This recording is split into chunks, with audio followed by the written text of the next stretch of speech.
Jeff, welcome to the podcast. Thank you. Great to be here. It's great to be here and be with you. It's funny because you're a Philadelphia guy here at the Constitution Center, and I don't often have many Philly guests on, so it's great to have a Philadelphian here. It's been a rough week for the city sports-wise, but these things, this too shall pass. It always does. Absolutely. Yeah, I'm curious. It's interesting. I remember hearing you on a podcast one time. You were talking about. You, of course, by the way, have written many books, I think 9 books, but your newest book is The Pursuit of Liberty, How Hamilton versus Jefferson ignited the lasting battle over power in America. And you host the We the People podcast, and I remember hearing you on that podcast one time say something about, I think, John Quincy Adams and the voice of his mother in his head, and you said, gosh, you thought it was tough being raised by a Jewish mother, but gosh, being raised by a Puritan mother must have been brutal. So true. But it is. I laughed out loud when I heard you say that on the podcast. I was thinking just about your own background, and you talk about in the acknowledgments section of the book, just your own grandparents and your own Jewish legacy as an immigrant. I think about something about most of our justices, with some exceptions of late, have tended to be Jews and Catholics. What is it that seems to make what is it about Protestants that seem to be just not as good at interpreting the Constitution? At least they don't seem to go into it. And to the degree, the people that tend to be in the tradition of these high-level constitutional interpreters tend to be from one of these two traditions. Do you have any opinions on that? Well, behind me is one of my heroes, Justice Louis Brandeis, a great Jewish justice who was inspired by Thomas Jefferson and by his Jewish upbringing to lead a life devoted to books and self-improvement and industry and hard work. And then you mentioned my grandparents, and the other most cherished possession I have is behind me, and it's a wooden desk sign that my grandfather, Thomas Rosen, carved by hand when he was inspired by a legend at the front of the Detroit Public Library, which had opened in 1932. Thomas Rosen was a street peddler, an immigrant from Warsaw, Poland, and he saw in the front of the library the words, "The fountain of wisdom flows through books." And he carved those out by hand and gave them to my dad. It's my most cherished possession, too. So the legacy of that great generation of Jewish immigrants was precisely that. The fountain of wisdom flows through books, through deep reading and deep learning. Individuals could cultivate their faculties of reason and lead to a better life and a better society. Of course, there's nothing uniquely Jewish about that ideal. In fact, it's the Puritan ethic as well, work ethic. And that's why there's such deep connections between the spirit of Protestantism and the Old Testament, as well as the spirit of America. Many great political scientists have noted the connection between the Protestant work ethic and the American ideal, and that's certainly been reflected in law, and it's also been reflected on the Supreme Court throughout most of our history. So to answer your question, I think it's just an anomaly, a quirk of this current moment, that we have Jews and Catholics and no Protestants, but the tradition of deep reading and deep learning is shared by all three traditions. I mean, of course, Justice Jackson, I guess we would say, is Protestant. And Justice Gorsuch is sort of an asterisk, right? I mean, because he's an Episcopalian, but his thinking, I mean, he's a Protestant who seems to lean on natural law traditions and stuff, at least in some of his academic work. So I don't know. This is just something I think about all the time. And I wonder if it's this sort of Lutheran antinomianism sometimes, right? Like where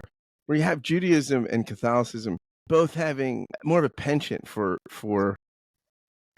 an appreciation of legal nuance in their traditions. In a way, Protestantism is kind of, but you do point to, I mean, we're Protestant countries.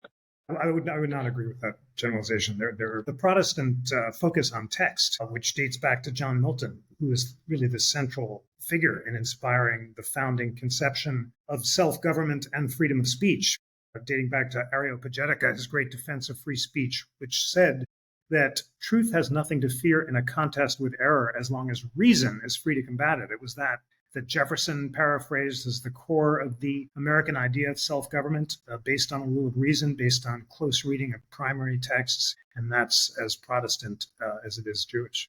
Yeah, it's interesting. Just to stay for a second in this religious vein, I was aware, of course, before reading your book of Jefferson's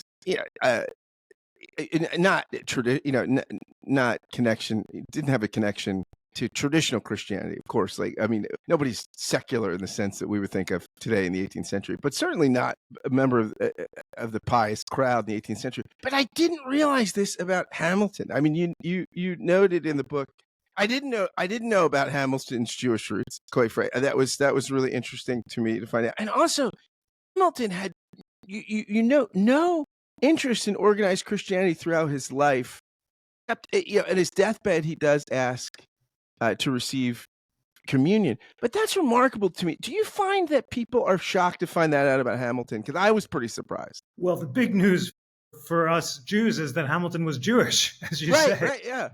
So Andrew Porschwanger, a great historian, has a book on the Jewish roots of Hamilton, and his conjecture, just so your listeners know about this amazing scoop, is that Hamilton's mom may have married a Jewish merchant, Levine. She did marry him. He was almost certainly Jewish, and she may have converted to marry him. And that would explain why Hamilton attended a Jewish school on the island of Nevis, and also why he didn't take communion, and why he remembered reciting the Ten Commandments or the Decalogue as a kid standing on a desk at the Jewish school. It's a remarkable possibility, very intriguing. And whether or not Hamilton's mom actually did convert, in which case he would be considered Jewish according to Jewish law, Hamilton was a philo-Semite, the most pro-Jewish of all the founders, praised Jews' special providence, supported the appointment of Jews to the board of Columbia University, and was basically good for the Jews. In addition to that, as you say, he was not a conventional Christian, and it wasn't until his deathbed that he focused on traditional rites of communion. The truth is that Hamilton and Jefferson are both, we call them believers. There's no question that they believed in God and in an afterlife and in providence, a kind of God who intervened in human affairs and directed the destinies of America. At the same time, they weren't conventional Christians in terms of observing the rituals of organized religion, and their belief in the Trinity was open to question, as well as was that of many other founders. And what's so important when you study the founders in religion is there were no atheists. And no one denied the existence of God, but their conception of spirituality was often rooted in their own deep reading. It was compatible with reason because they were creatures of the Enlightenment, and not all were especially close religious observers, although some more than others. In any event, very, very interesting, as you say, that both Hamilton and Jefferson, although believers weren't conventional Christians, and the fact that Hamilton may have been Jewish was icing on the cake. Yeah, I mean, it's interesting you point that out about they're not atheists, and yet, I mean, the highest point for church attendance in this country is the early 1960s. And I think, I mean, as somebody that studies the Constitution, writes about the Constitution, do you find people just think the 18th century was more fervently religious than it was? I mean, because it's not the highest point of religious observance. And yet it seems like we do romanticize, or we do sort of, I think we seem to misunderstand the type of religion and spirituality that existed among the framers. There's no question that the framers are creatures of the Enlightenment to their core. Their ultimate touchstone is reason, and they believe in the rule of reason, and they believe in the complete compatibility of faith and reason. And that's the tradition that we have lost in subsequent, more enthusiastic or evangelical strains, which weren't, until the early 19th century. The 18th century, the age of reason, saw no tension between reason and religion, and thought, in fact, that a natural religion showed that Christianity and reason were totally compatible. And it's such an inspiring tradition. It's so central to the American Constitution, and we've got to recover that understanding. Before we get more into the thinking here of Hamilton and Jefferson, how that shapes ongoing debates, I do want to ask something else about biography. It's so interesting. You write in early on in the book, you say, whoever Hamilton's biological father was, the gossip about his illegitimacy followed him like a cloud throughout his life. It also defined a central aspect of his character, his hypersensitivity to slights, insults, and disrespect of any kind. This insecurity masquerading as pride led him to pick fights with nearly all the major figures of his time, including his mentors, George Washington and John Adams. It also led to a split with Jefferson and Madison and his fatal duel with Aaron Burr. Hamilton's burning ambition kindled his determination to an honor, fame, and glory on the field of battle. I'm reading this. First up, I'm thinking of Back to the Future and Marty McFly, who every time they said chicken and just couldn't turn around. I'm like, was that Hamilton? But I thought of this as I was reading this. I was thinking also about, I just read a Jefferson, American Sphinx last year, and a great book. And I was thinking about some of Jefferson's personal quirks, like his inability to deal with conflict. And in that book, the biographer says, that was internal. He couldn't even, he had these sort of ways of sorting out contradictions in his head and smoothing things over.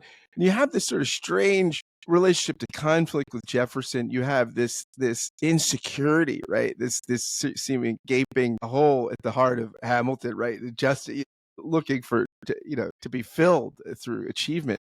I mean, how much of this stuff shapes the American character, right? The character of these two people. They're just deep peculiarities of their psyche. All shaped by our mommy and our daddy. That led to very different characters for Hamilton and Jefferson, as you suggest. Hamilton, so ashamed by his illegitimacy that he develops this obsession with status and is always picking fights, always on the lookout for any imagined disrespect.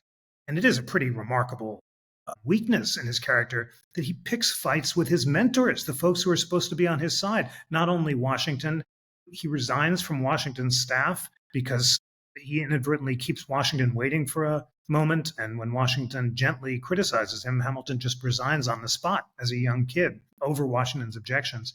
And then his conduct toward John Adams is just politically crazy. He writes this mad pamphlet denouncing basically Adams' character, and he'd prefer that Adams lose the election of 1800 or that it go to the Federalist vice president. And it's completely self-defeating, and he ends up weaker for it. Remember, virtue for the founders is self-mastery, self-discipline, character improvement, basically using your powers of reason to moderate or modulate your unreasonable passions and emotions. And Hamilton is such a hothead that he, in the end, is undone by his own passion and his inability to master it. Jefferson is so different in so many ways. And as you suggest, if Hamilton seeks conflict, Jefferson shrinks from it. He has a horror of any open discord. And for him, the illusion of serenity is crucial in all things. He maintains this even as he's masterminding the rise of America's first political parties and lashing out against his rivals and so forth, but always by indirection and by deputies.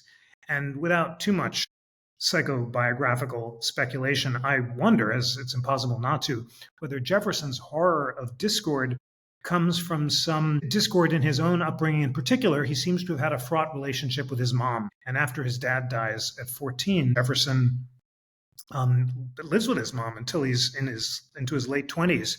But he never speaks of her and barely can bring himself to even acknowledge her after her death. It may be that they were estranged or had some sort of tension, and perhaps it was an effort to reconstruct the lost serenity of a childhood that Jefferson remembered from the days before his dad died that led him to be such an American Sphinx, as Joseph Ellis puts it, to have compartments of his personality that sometimes were kept separate even from each other. Completely fascinating to contrast the characters of Hamilton and Jefferson. It's really interesting. You talk about in the book David Hume, and it was so interesting to look at the different ways you could read the history of England, right? And Hamilton fundamentally thinks that Hume largely gets the history of England right, and Jefferson thinks he gets it wrong. And this view over Hume and Hume's view of interests and the way interests play out are so different. I mean, why is Hume such a pivotal figure to understanding why Jefferson and Hamilton are on such a different side of what American liberty means? Hume is central. He defines the difference between the Whig and the Tory view of British history. And the Tory view, which Hume exemplifies, is that human nature is fallen, that we need a king, and we need commerce, which will ensure through free trade that all classes benefit through a thriving mercantile economy. The Whig view, or the more liberal view, emphasizes the supremacy of Parliament, thinks that the English Civil War, which constrained the king, was the high point of liberty, takes a more rosy view of human nature and imagines that human beings are perfectible, and is willing to entrust governments with more, in particular, parliamentary sovereignty than their conservative opponents. This Whiggish view is very interesting, right? Because certainly Jefferson has that, right? I mean, he has a rosier view on human nature. That's such an interesting conception of the person, right? That fundamentally people are, the perfectible, good. Maybe it's, the problem isn't necessarily sin, but ignorance or something like that. I mean, how does that? Is this the Enlightenment influence that sort of? I mean, because we're founded, the founders, I mean, the country is settled by Puritans and this Calvinism and original sin, and which this Reformed tradition tends to have a suspect view of human capacity, right? And human capacity needs to be checked and bridled, and yet alongside of this, you do have this, for all the emphasis on checks and balances and the fear of tyranny in the 18th century, you can still have this rosy view of the human condition. How can all of that coexist on the same soil? It's the difference between liberals and conservatives, between progressives and traditionalists. It's the most ancient division in all of human history. And the same debate went back to the Enlightenment. It went back before that to the ancient period, and we're seeing it today. A kind of, on the one hand, progressive faith in the perfectibility of human nature, which believes that through universal education, human beings can be made perfect through reason. This is the Jeffersonian Whiggish view. It leads to a faith in universal education as a means of human perfectibility and a willingness to entrust state power with great authority without checks. It's the kind of democratic faith. Jefferson shares it with Condorcet in France. In its most extreme form, it can lead to the French. That was the excesses of this romantic view of the perfectibility of human beings and the unchecked power of the state representing the general will.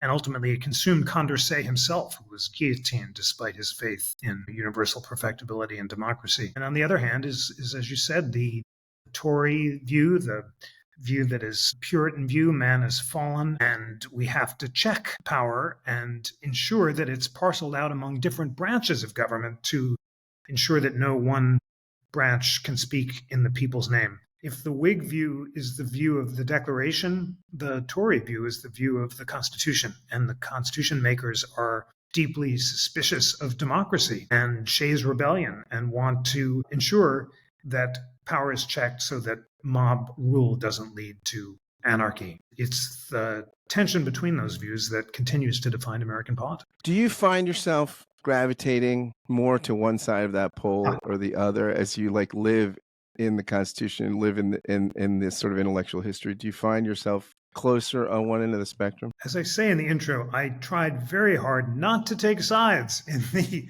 initial debate between Hamilton and Jefferson, both because I wanted to allow each man to speak in his own words, and also because these are the fundamental poles of American political and constitutional history, and it's so striking how it's the tension between the two that's defined American politics.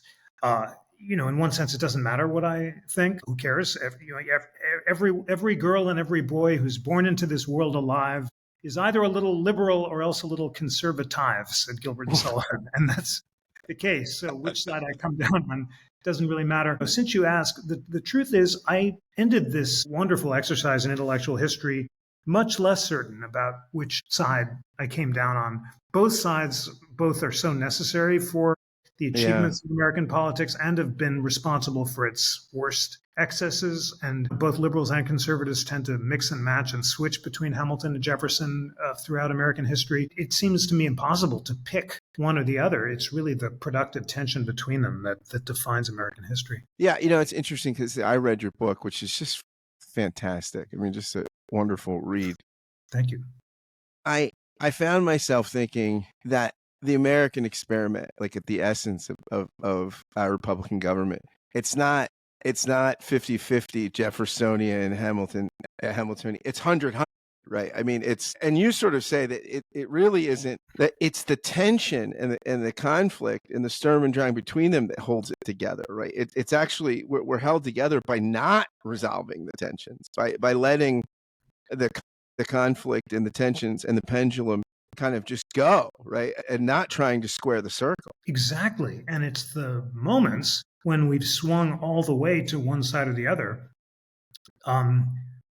that we've abandoned that tension and violence has resulted. It's the rare occasions when extremists have kind of rejected the tug of war, but have insisted on rejecting the American idea itself, that we've seen civil war. That was the case with the secessionists before the Civil War, the redemptionists after the Civil War, the resistance, the violent resistance to the civil rights movement. It's the history of violence in America is a history of rejecting the tension between Hamilton and Jefferson. You say something in the book I found pretty interesting. I think it doesn't sound exciting, but it leads to something. It leads to sort of fundamental shaping debate between American political thought and history. You say Jefferson founded the Democratic Republican Party to oppose Hamilton's proposal to fund the public debt, followed by his proposals to create a national bank and to subsidize manufacturers. He said no two measures ever attracted a larger share of the attention of the American people, excited more deeply their feelings and their apprehensions, or exerted a greater influence upon the politics of this country than did the funding system and the first bank of the United States. You're quoting President Martin Van Buren there in his book on the origins of party politics. That is fascinating, because I don't think when most people think about American history, I mean, they're thinking cherry tree getting chopped down. They're thinking Emancipation Proclamation, World War II. People aren't thinking the National Bank. Why is the National Bank? Jeff, tell us, why is the National Bank where the real action is in American political history? You're right that it's fascinating. And among the most fascinating things about it is that's President Martin Van Buren writing the first political history of the United States. Who knew that? I hadn't realized it until I read it. So this former president, Jackson's deputy, head of the Democratic Party, in retirement, chooses to write a history of Americans' political parties, and he's the one who identifies it as dating back to this conflict over the bank. What's so striking is how deep Americans were engaged in complicated financial and constitutional debates at the very beginning. And the question of whether or not to fund the bank engaged the most detailed attention. It was the big issue because it exemplified the battle between Eastern financiers and Southern and Western farmers, between urban and agrarian interests, between partisans of national power and partisans of states' rights. It was geographic, it was economic, it was regional, it was political, it was ideological.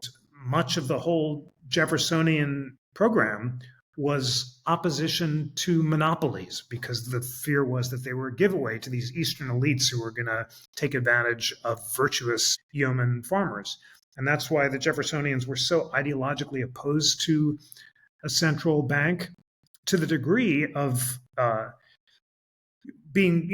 cutting off free trade in ways that were economically suicidal, with Jefferson's embargo in 1807, and then ultimately with Jackson's decision to kill the bank, which led to the huge depression in the late 30s and killed off the Democratic Party for a couple decades. In terms of the economics, Hamilton was right.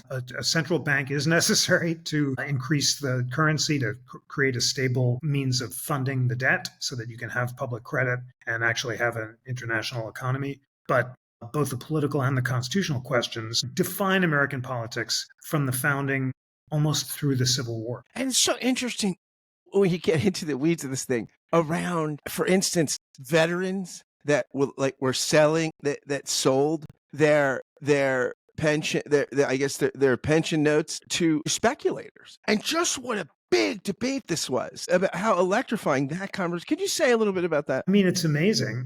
The veterans needed money, because Congress wouldn't pay them, and the bonds are not immediately redeemable, so they sell them to speculators. The speculators then wait, and then when Hamilton's going to fund the debt and pay off the bonds, they're going to make a windfall because they've bought these bonds cheap, and they're going to get them redeemed at par. So this creates a huge political controversy. People say this is a giveaway to the speculators, and not fair to the veterans.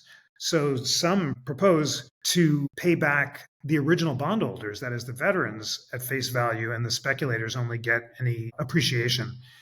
And this is Madison proposal, which, as usual, is so complicated that only he can understand it. And he had this knack for coming up with these unbelievably technical ways of splitting the difference. And he wants to discriminate between the original bondholders and the speculators.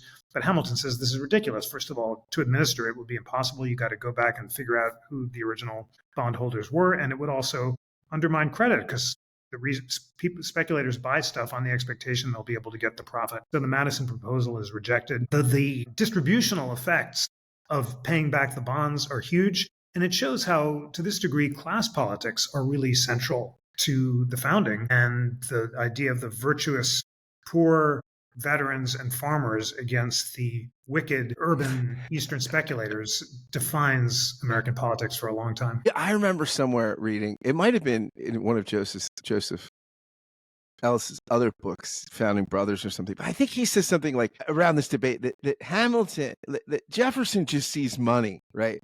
And Hamilton sees money in the hands of these veterans as just money.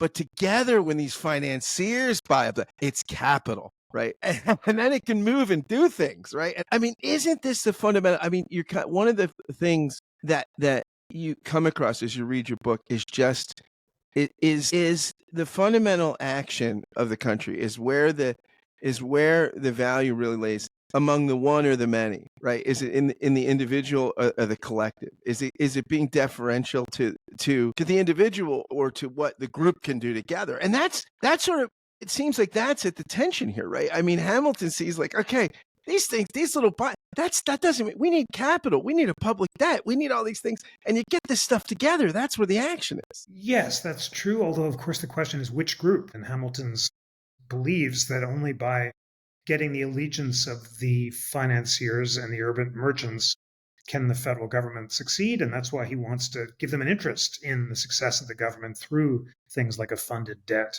and the bank.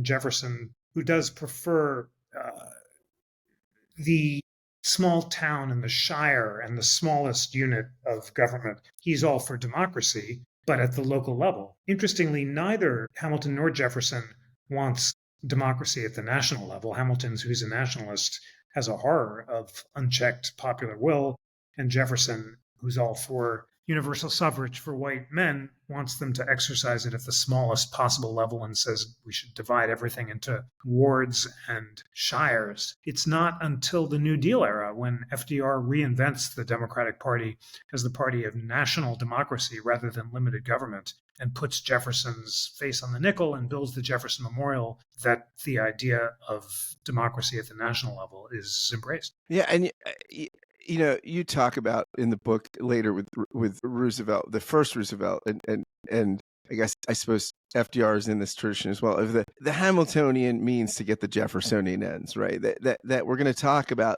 the spirit of the Declaration, right, of liberty and the Enlightenment and universality, but we're going to do it through Hamiltonian means, right? Like through a government that's energetic and muscular, it can do things with big institutions. That is one of the, is that maybe the most creative synthesis, right, of these traditions, right? That's certainly a creative fusion of these two poles to actually make really big things happen in American history. Absolutely. That memorable line, Hamiltonian means to achieve Jeffersonian ends, comes from Herbert Crowley's Promise of American Life. Herbert Crowley was a historian in the Progressive Era, the founder of the New Republic magazine, where I spent more than 2 decades as the legal affairs editor. And it was reading Crowley that inspired me to write this book about Hamilton and Jefferson, because I read Crowley's call on Theodore Roosevelt to deploy the Hamiltonian means of strong federal power to achieve the Jeffersonian ends of democracy and curbing the corporations and the banks. And I became interested in the kind of competing ideas of Hamilton and Jefferson, and then started reading other historians and saw, starting with John Quincy Adams, that folks had said that the tension between Hamilton and Jefferson defined all of American history. And then I decided to write this book tracing indications of Hamilton and Jefferson by name throughout American history. And I was just blown away by how pervasive it is. I mean, knew that it was important at the founding. But what I didn't realize, it consists and persists until today. And the fact that both President Trump and Joe Biden are invoking Jefferson at Charlottesville as their patron saint, and President Trump in 2020 is saying that he's fighting the election to prevent the Democrats from taking down statues of Jefferson and from removing Jefferson on Rushmore. And Biden saying that he decided to run for president because Trump had defamed Jefferson in Charlottesville, the home of the author of the Declaration. It's really striking. And that's why I called the competing ideas of Hamilton and Jefferson golden and silver threads woven throughout the tapestry of American history. That they are absolutely the through lines of our history from the beginning. And it's so exciting to trace them from the founding until today. You mentioned Theodore Roosevelt. I was blown away in your book. This is remarkable to me. You say that you record that in 1903, Teddy Roosevelt sends a letter to the president of Columbia University, recalling the 124 books in English and French he had read since taking the oath of office.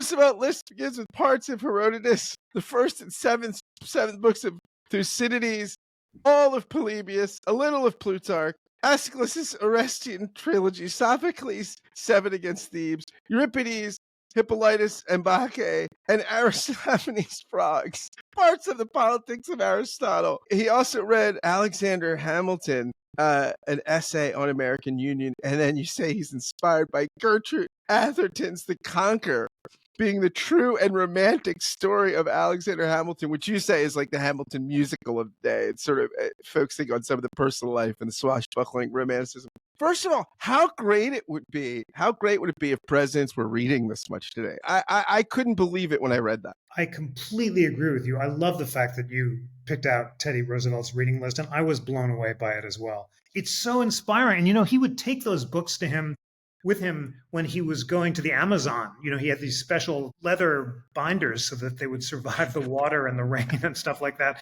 He was such an inspiring, deep reader. It's just an inspiration for me and for all of us. We got to spend more time reading and learning the way that our great presidents have done. At the end of the book, I do say that I was struck by what deep readers so many of our presidents have been. And I kind of listed all the presidents who had either read deeply in history or in many cases written biographies of the founders or written about American history. And they include, I won't do the whole list here, but starting with John Quincy Adams and Martin Van Buren to James Garfield, who reads the collected works of Hamilton in the Ohio Law Library and founds Reconstruction on it. Of course, Lincoln. And then think about the 1912 candidates, Wilson, Teddy Roosevelt, and William Howard Taft. All are deep readers who even write books about Hamilton or the founders. Teddy Roosevelt writes a great biography of Gouverneur Morris, Woodrow Wilson, the only PhD in history who's ever been president, and Taft, a great admirer of Hamilton. And then I won't take it all the way up to the present, but just to get to the most recent presidents in the past couple of decades, we have Richard Nixon, Jimmy Carter, Bill Clinton, George W. Bush, and Barack Obama, all of whom are regular deep readers in history. For me, this is a kind of optimistic fact that I'd forgotten about American history, how deeply engaged our presidents have been in reading and writing about history. But to go back to where you started, Teddy Roosevelt is the gold standard, and let's all read as deeply as the great TR. Do you think there's any, today, it seems like, while we still have presidents that read, but just the difference. There's no one that's going to have a reading list like that. I'm just blown away.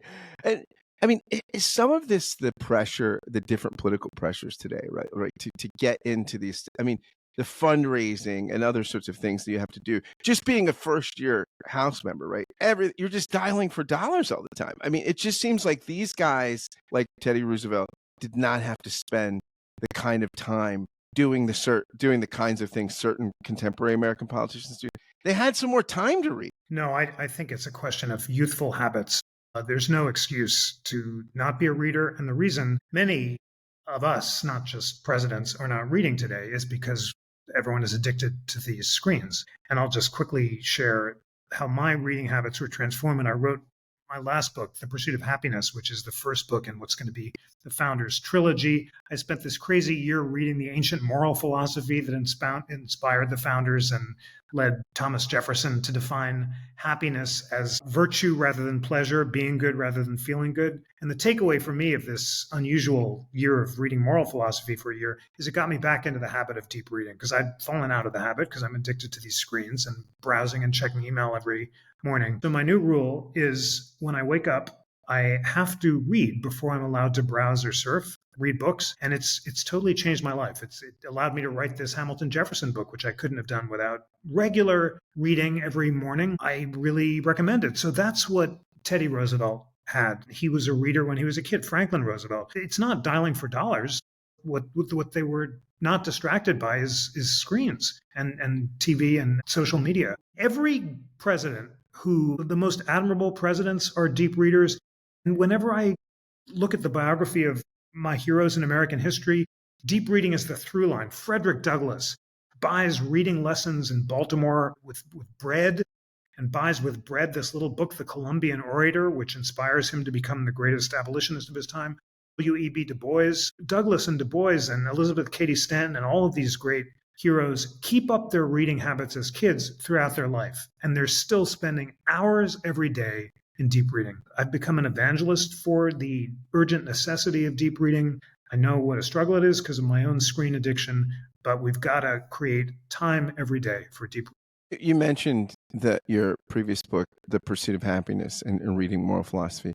Did that make you a better person, reading moral philosophy? Do you think it changed your character at all? Well, it had this immediate change. It changed my habits of reading. So in that sense, it did make me a better person. The core of being a good person for the ancients and the Enlightenment folks were kind of virtuous daily habits, not kind of big resolutions to be perfect, although they did think we should aspire to that, but just to try to become more perfect every hour of the day by mastering our temper, by trying to maintain the golden mean of temperance, prudence, courage, and justice, and by being industrious, by learning. It's being a lifelong learner. And to the degree that, just spending a year, and it was because it was COVID. I would never have done it otherwise. And I saw this Jefferson reading list and got up 2 hours before dawn. I still can't believe I did this. But although I'm no longer that extreme in my early morning wake-ups, the fact that I've gotten back into the habits of reading and just that I'm more mindful of how I'm using my time has definitely made me a better person. When you're saying you're more mindful about using your time, that's interesting. I think I'm thinking a lot about time and how I spend it. Do you track it? Do you log it? I mean, I've heard people that write down what they do. I mean, is that how, when you say you're mindful about how you spend your time, how do you gauge that and evaluate if you're doing an adequate job? For me, the most important thing is habits and kind of time management rules. And this, what do I do in the morning rule was the biggest shift, the biggest life hack. So I don't have to write it down. I'm just not allowed to browse or surf until I've read in the morning. And now that I've become a virtue monger and I'm going on podcasts telling people about how great I am kind of reading every morning, I've got to do it because I feel it'd be incredibly how am I just spouting off about this stuff? I can actually do it. And it's a struggle every day because I'd rather check email. But that's been the biggest thing. And then for the rest of the day, you just are very careful of the schedule. I'm lucky to work at this amazing institution, an organization, the National Constitution Center, with an incredible team of colleagues who are all pulling in the same direction. And we're careful about when we meet and for what purpose, and we try to use our time well. But it's really what you do in the leisure time and in the time that's not for business that's most important, and trying to use that time for deep reading and also deep listening to music, which is my great passion. Francis Ford Coppola on our Khan Academy videos, Constitution 101 videos, said that there are two things that you can't do too much of: deep reading and deep listening. And I completely agree. And by deep reading and listening, I mean not thinking of other stuff while you're doing it. So deep reading is reading books or listening to books. Audio books are good too. But taking time with it, a half hour or an hour, losing yourself in a book so that you're actually learning. And the same with music, spending lots of time listening to I love classical music, but you can listen to anything, but to long stretches. So you're losing yourself in the music and not doing something else while you're doing it. And then you get outside your head and you're kind of overcoming your own ego-based obsessions and worrying about how other people are treating you or perseverating about stuff you can't control. And you're losing yourself in something greater than yourself, which is music or art. And it's all about habits. And I kind of changed the way I think about leisure time as a result. What do you do for fun? Read? Well, what I actually do, I read. I don't know if you'd call that the fun thing, but what I started doing during COVID was writing songs. And we actually just had a debut recital of these 2 song cycles that I've written about the pursuit of happiness. One is called The Golden Mean. It's kind of based on classical virtues, and the other was called 12 Titans, about the Greek gods and goddesses. We just debuted it in Philly, and amazingly, it just ran on C-SPAN over the weekends. If you want to join the 300 other people who have seen it on C-SPAN, you can check it out. But for me, music is the way of sharing joy, and joy is important. The pursuit of happiness, defined as virtuous self-mastery and industry, isn't exactly a barrel of laughs, whereas music can convey and share joy, which is a wonderful thing to share. So that's what I do. I love to write songs through music. You say in the book that the Sedition Act of 1798, not one of the bright spots of American history, but you say it was part of the broader debate between the Federalists and the Jeffersonian Republicans, right? Like here you have the Hamiltonian Jefferson tension writ large about the role of the citizens in a democracy. What is it about this chapter, which we probably don't look fondly back on, but it's an important part of our history? What is it that really puts this Hamiltonian Jefferson, these threads in relief and the interplay? Why that act? It was the most illiberal assault on free speech in American history, and it exemplified the Federalist view that the federal government can punish its critics. Remember, the Sedition Act makes it a crime to criticize the Federalist president, John Adams, but not the Republican vice president, Thomas Jefferson. It's a total bit of nation. And Jefferson and Madison react by questioning Congress's power to pass the act. And in the Virginia and Kentucky resolutions, both question it on federalism grounds. Basically, Congress is given no enumerated power over speech. And Jefferson also on grounds of free speech and freedom of conscience. Madison and Jefferson disagree about how to respond to the Alien and Sedition Act. Jefferson favors nullification. He suggests that a state has the ability to nullify or refuse to enforce a federal law it disagrees with.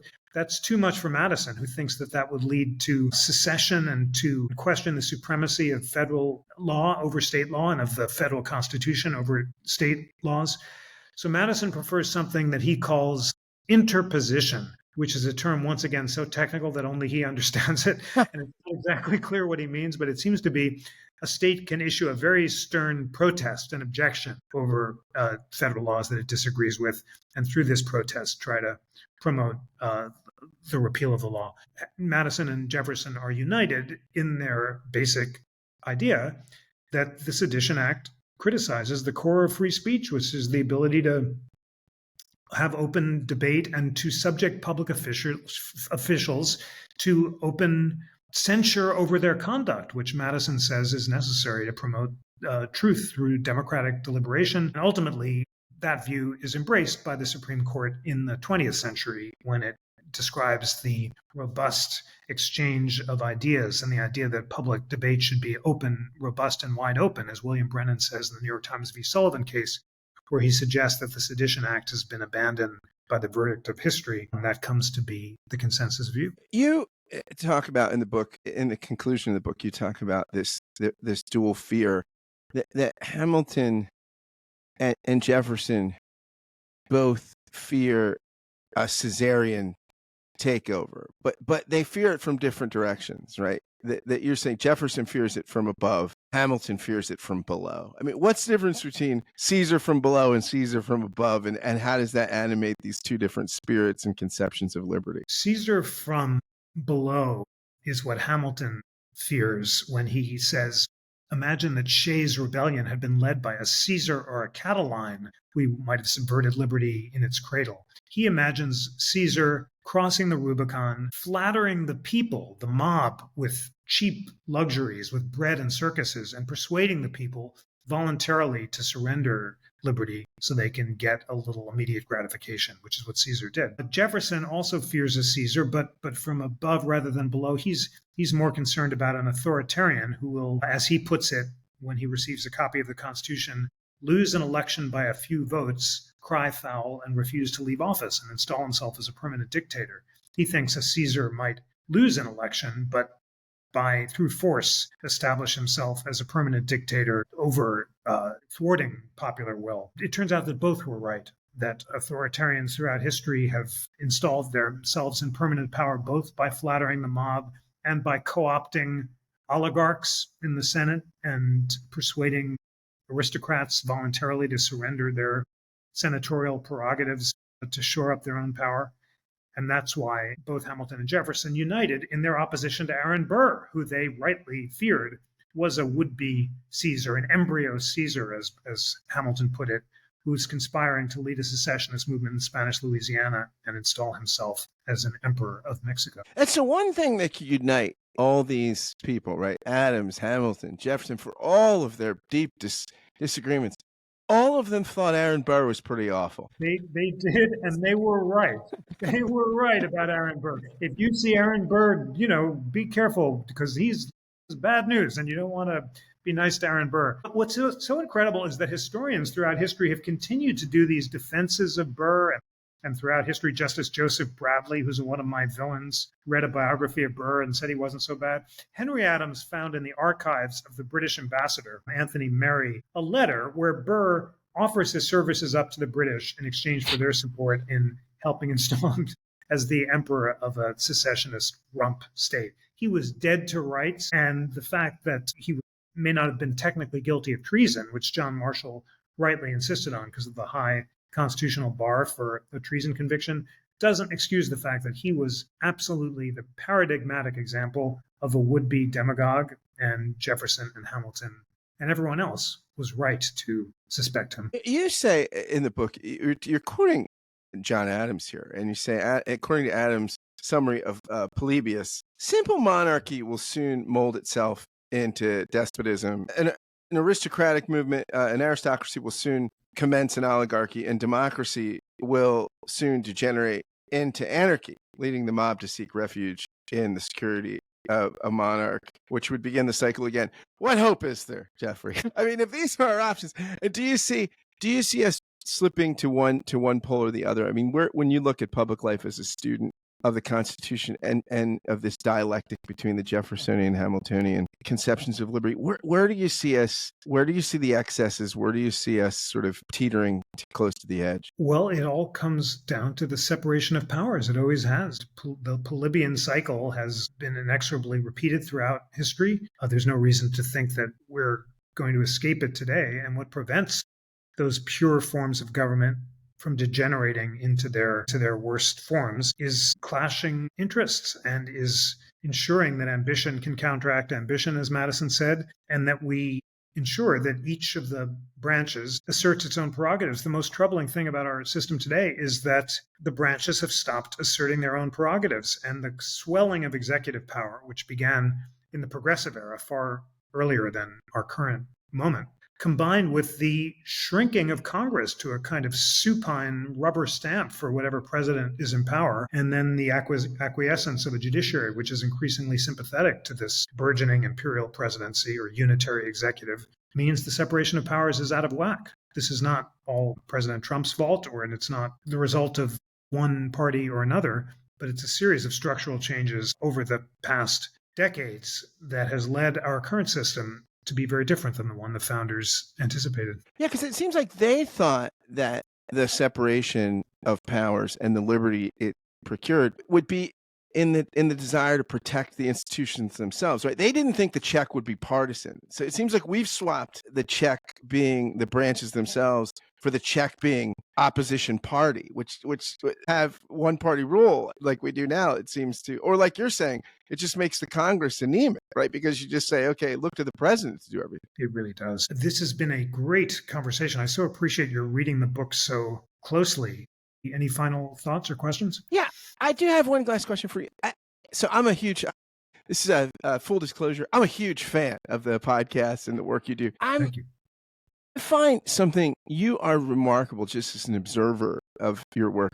You're remarkable in your sense of fairness, and it comes across in the book, and it comes across in all the conversations I've heard you moderate with people from all across the political and ideological spectrum. I mean, you're a generous and really fair interlocutor with folks. I'm wondering, is that temperamental? Is that vocational? I mean, is it because of the role you've been found yourself in? How do you keep that spirit of fairness in public life? Because it seems like it's something that is so lacking in public life, and you exhibit that in a way that I really have found admirable, listening to your work and watching from afar. Well, thank you. I appreciate it. And it just comes from the inspiring mission of the National Constitution Center, as you know from the podcast, the only institution in America chartered by Congress to increase awareness and understanding of the Constitution among the American people on a nonpartisan basis. And we take that nonpartisan mission very seriously. And it means, just in simple structural ways, you got to bring together people who have different perspectives to have conversations. Liberals and conservatives, people who can disagree without being disagreeable. There's no point in having a conversation where everyone agrees. And it's such a radical act of faith and civil dialogue to actually bring together people of different perspectives. It's an honor to do it on the podcast. And I always learn something. I feel like I can't even have an informed opinion until I hear from different perspectives. And even afterward, I'm often not sure what I think. The biggest change for me is I've kind of lost interest in my own opinions. I spent a long time, 20 years or more, as an opinion journalist, confidently insisting that I was right and everyone else was wrong. And if people would just listen to me, then we'd be in better shape. And I have no interest in doing that anymore, because who cares what I think? The Constitution is made for people of fundamentally differing points of view, as Justice Holmes said. And the more that I study the Constitution, the more I think there are good arguments on all sides of almost every contested question.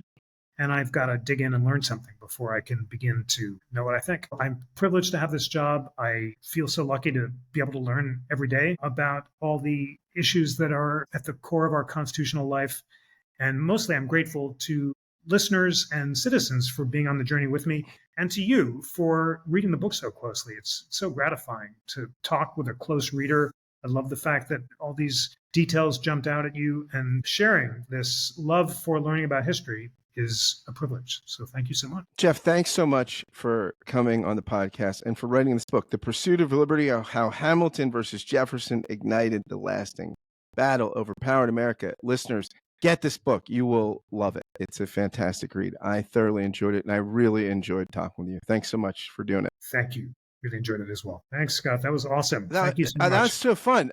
Yeah, that was really fun. I had a great time. Me too. And again, it's sincere. I'm a huge fan.